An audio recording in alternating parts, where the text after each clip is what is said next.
Simply test. Totoo ba na dineclare ng Supreme Court na unconstitutional daw ang impeachment ni Sara Mao?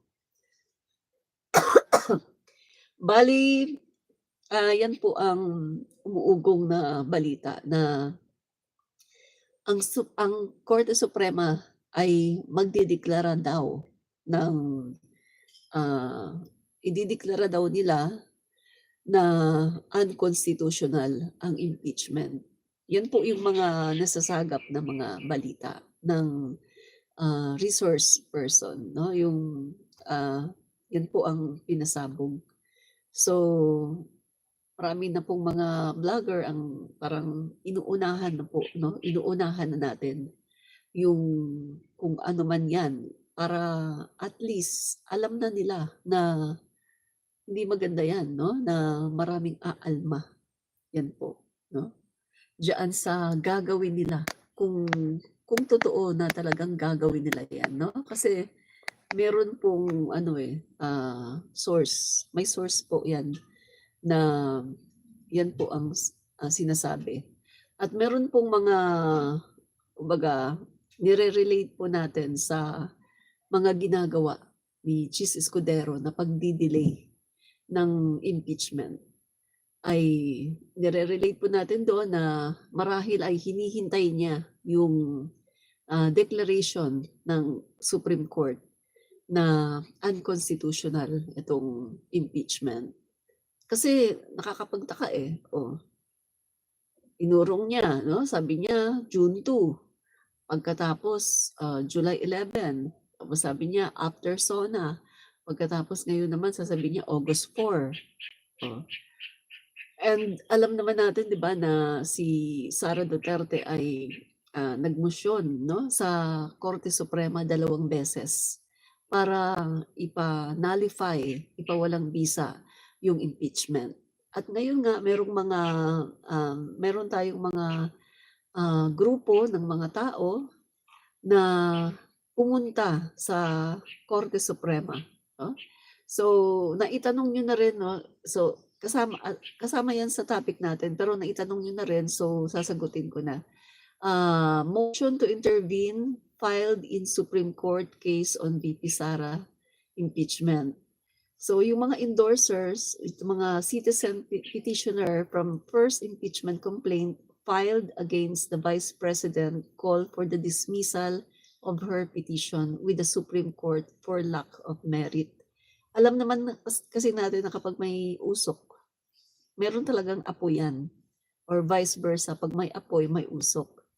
May kumakalat na ganitong balita galing sa isang source person na mapagkakatiwalaan na ganoon di umano ang plano na parang isasalba itong si VP Sara Duterte sa impeachment, no? Alam naman natin meron pa diyang 12 na mga justices, no? Mga justices diyan, mga sa Supreme Court na mga appointed pa sila noon, mga appointees pa sila ni dating Pangulong Duterte. So, kumbaga, meron pa rin talagang galamay. So, ayan, kumbaga inuunahan na ng mga vloggers, ng mga tao, ng mga influencer, inuunahan na itong issue na to para nang sa ganon ay maalarma. Kung sakaling na totoo na gagawin nila ito, ay maalarma na sila na, oy, marami palang aalma dito. Marami palang hindi magkakagusto, no, sa kanilang gagawin.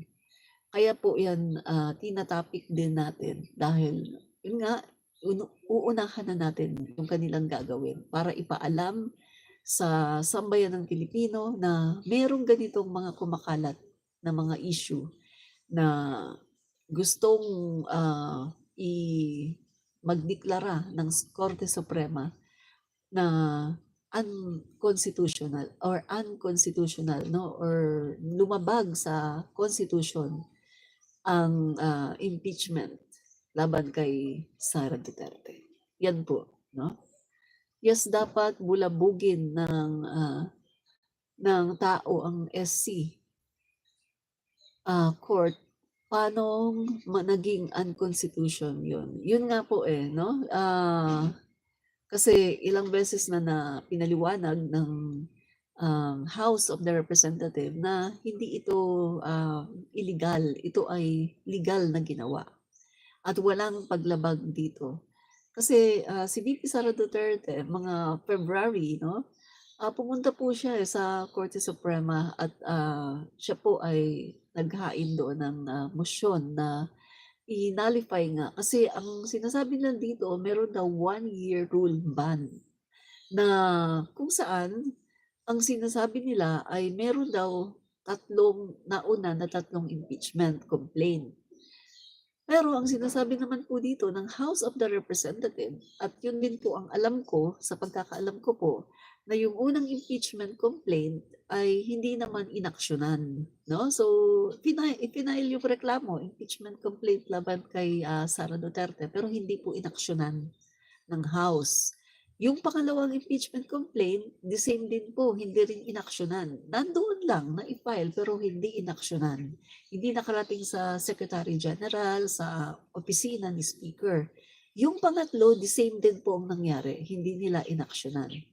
And then, yung pang-apat po, no, yung pang-apat na impeachment complaint, yan na po yung ginawa nila na kinonsolidate nila yung number 1, number 2, number 3 na impeachment complaint. At tinignan nila dyan kung saan dyan yung mga articles of impeachment na pwede na lang kunin at inilagay po nila, nag-come up po sila sa 7 articles of impeachment. Kasi parang yung naunang impeachment, parang sobrang haba eh, ng articles. And then yung pangalawa, parang maiksi naman. And then yung pangatlo, parang bitin din. No? So ang ginawa po no, ng House of the Representative, para mas maging matibay, tiningnan po nila yung number 1, number 2, number 3 at yun po kinonsolidate nila at tiningnan nila doon yung mga malalakas, matitibay na mga articles of impeachment at merong mga matitibay na mga ebidensya. Yun po, nag-come up sila sa 7 articles of impeachment at yan yung pinirmahan ng 1/3 ng mga kongresista. Ibig sabihin, kapag 1/3 ng mga kongresista ang pumirma, so automatic na po yan, na-impeach na ang Vice Presidente. Hindi na nila kailangang mag-session, hindi na nila kailangang magdebate, wala na, hindi na nila kailangang gawin yan. Kundi, automatic na po yan, na-impeach na si VP Sara dahil sobra sa 1/3 ng mga kongresista ang pumirma sa impeachment sa pangunguna ni Representative Sandro Marcos. So, yan po, nakarating sa inaksyonan po yan ng Secretary General at yan din po ang nakarating sa House Speaker Martin Romualdez at yan po ang verify, sinertify at yan po ang pinadala agad-agad sa Senado. So, ang sabi naman po sa Constitution natin, ayon sa Constitution, na once na matanggap ng Senado ang verified impeachment, ay forthwith, agad-agad ay dapat nila itong aksyonan at mag-convene sila as impeachment court. Pero hindi nga po nila ginawa yan, no? So, naggano po, kasi sa tingin po, no, analyzation ng mga tao, pati na rin ako, no, mga kaibigan, dinidelay ito ni Chis Escudero, Senate President, kasi sa kanyang ambisyon na gusto niyang ma-retain sa kanyang posisyon sa pagiging Senate President. Kasi nga naman, ang iniisip niya, kapag halimbawa, itinuloy ka agad niya o nag-convene agad, nag-trial ka agad, ang iniisip niya, paano na lang? Paano niya makukuha ang boto ng mga senador na maka-Duterte, no? Maka-Duterte. So ang ginawa ni Jesus Escudero sa pananaw natin ay parang kinukuha niya yung loob At marami po 'no, may mga nagsasabi, may mga source person po tayo na nagsasabi na nagkakaroon na nga diyan ng mga sabwatan 'no, nagkakausap-usap, nagkakasabwatan na, "O sige ganito ang gawin mo, i-delay mo lang 'yan." Kasi meron pong ano, meron pong plano, to dismiss 'no, 'yun po ang pinakaplano, to dismiss the impeachment. Hindi talaga para i-delay lang kundi para i-dismiss. Kunwari ide-delay, June 2, tapos malapit ng June 2, sa ano na lang June 11. Tapos nung malapit na ang June 11, ano na lang after SONA. Tapos nung malapit naman ang SONA, sa August 4 na tayo. Tapos hanggang sa, sasabihin na, "Ay wala na, napagdesisyonan na ng mga senador na i-dismiss na." So bawal po 'yun kasi ayon sa ating konstitusyon, dalawa lang ang trabaho ng, ng Senate pagdating po dito sa impeachment, to try and to, decide. To try and to decide. Una, magta-trial 'no, hindi puwede yung idi-dismiss nila, kailangan mag-proceed sila sa trial. After ng trial, doon na sila magdesisyon whether to convict or to acquit. Yun po yun. Kaya, eto, kung titignan natin, bakit ayaw nilang ituloy 'no, yung trial? Kung talagang sila ay, ayaw nilang ma-impeach ang Vice Presidente, puwede naman silang bumoto ng ano, ng acquittal, 'di ba? Puwede silang bumoto ng acquittal. Pero kitang-kita natin dito na talagang ang purpose dito is to dismiss dahil ayaw nila talaga na umpisahan. Dahil nakikita nila na ito talaga ay makakasira sa Vice Presidente.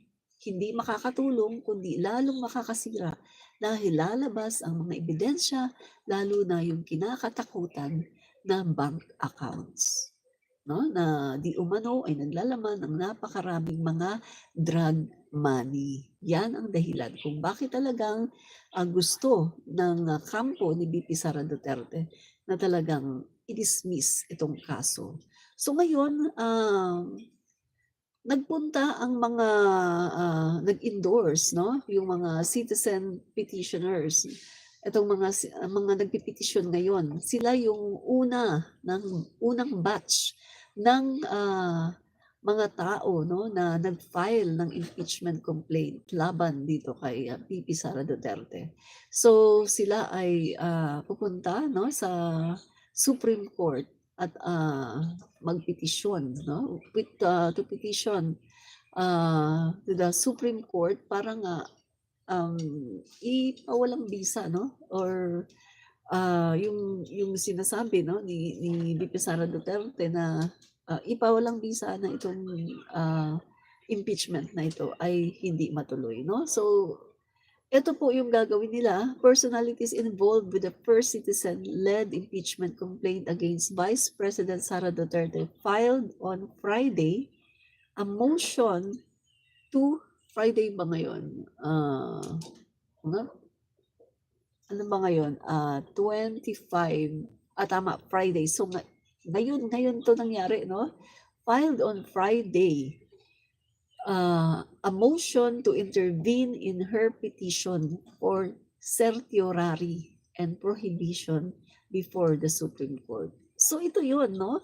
Ito yung mga kaibigan 'no, kumbaga yung mga petitioner, mga kaibigan, sila yung mga first citizen or group of people na nagsampa ng complaint laban kay VP Sara Duterte. At ngayon ay nag-file sila para sa kanilang motion to intervene 'no. Kasi si VP Sara Duterte ay,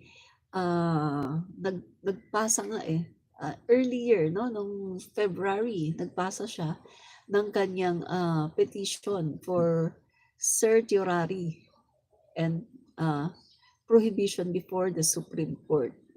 Yan po ang ano niya, ang, ginawa noon ni VP Sara Duterte para ipaanal yung,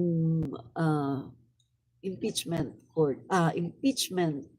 na kanyang kinakaharap, ipawalang bisa, yan ang kanyang gusto.